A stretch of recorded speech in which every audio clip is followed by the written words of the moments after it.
cinta itu melampaui penampilan. Setuju? Pernikahan yang hubungannya dalam.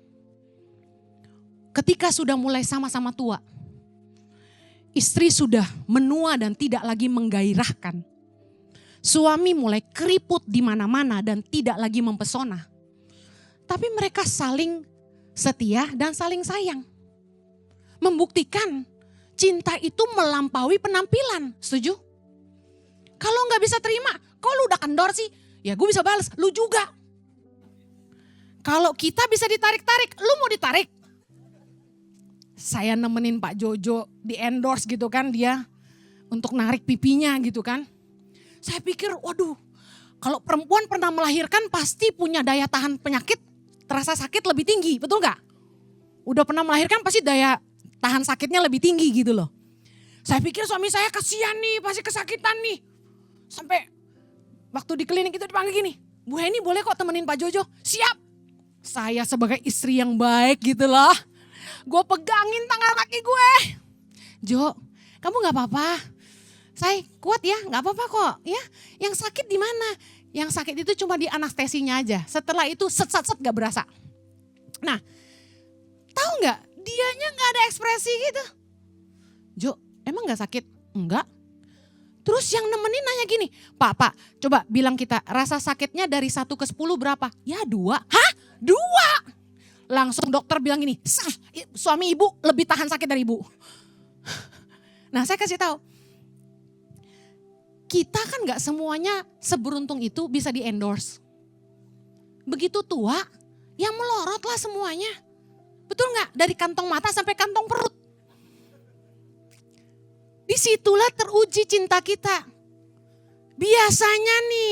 Biasanya loh ya, bukan membela perempuan. Laki-laki usia 60 tahun ke atas itu mulai mendua hatinya. Kalau punya kantongnya tebal dan punya opsi. Itu mulai ngerasa gini, wah bini gue udah tua nih, udah gak seksi lagi. Laki-laki yang baik sih enggak, jemaat ICI enggak ada yang kayak gitu. Takut Tuhan semua, amin. Setia sama istrinya biarpun tua dan kendor. Tapi kebanyakan orang tuh mulai ngeluh di usia 60, suaminya mulai aneh-aneh. Kalau Anda membangun hubungan dengan orang berdasarkan fisik aja, ini yang akan jadi harga bayar Anda. Saya pernah didekati sama pria waktu saya masih gadis, belum apa-apa dia bilang, gue tuh seneng sama cewek yang jarinya panjang, kukunya panjang. Dalam hati gue, tangan panjang syukur loh. Posisinya itu cowok naksir saya. Tapi gak tahu apa gunanya dia ngomong gitu sama cewek yang jarinya pendek. Paham kan? Lu pikir gue bisa tarik jari gue? Kalau lu naksir gue, lu gak perlu bahas kuku jari panjang. Lah kuku saya pendek saudara. Tanda pekerja keras. Nah saya langsung ilfil sama cowok itu meskipun sebenarnya saya naksir dia duluan sebelum saya naksir Pak Jojo. Maksudnya sebelum Pak Jojo naksir saya. Tapi saya dari dulu paling gak suka sama pria yang berorientasi kepada penampilan. Itu cetek banget. Jadi Anda yang merasa gini, gak ada yang mau sama saya karena saya pendek, that's fine. Gak ada yang mau sama saya karena saya pesek, that's fine. Jangan sesali dirimu sendiri. Lebih baik gak usah jadian sama orang yang cuma physical minded.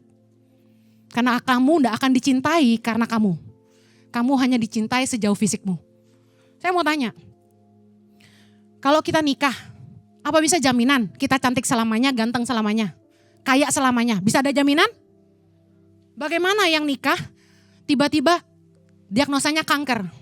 Saya di forward semalam, baru nikah 1,5 tahun. Rencananya mau punya baby, tiba-tiba didiagnosa kanker. Dia pakai khotbah saya untuk jadi back soundnya. Saya sampai nangis nontonnya. Istrinya mulai botak, suaminya dengan setia gendong dia, suapin dia dan urusin dia di ranjang rumah sakitnya. Berapa banyak Anda yang mau dicintai lebih dari sekedar penampilanmu. Anda harus cari hubungan yang dalam, bukan yang dangkal. Bukan hanya yang berpatok pada penampilan, tapi yang peduli isi hati Anda. Mau cari orang yang dalam tuh gini, apa-apa tuh pakai hati, bukan cuma pakai mulut. Kalau orang benar-benar tertarik bangun hubungan yang dalam sama Anda, dia enggak cuma puji penampilan Anda bahwa Anda cantik, tapi dia ambil waktu, tutup HP-nya, makan sama Anda, dan tatap mata Anda. Ngomong sama Anda dari hati ke hati. Jangan cari perempuan yang cuma peduli kantongmu dan tanya gajimu. Peduli mobilmu apa, rumahmu apa, kerjamu apa. Tapi dia peduli gini, apa cita-cita kamu?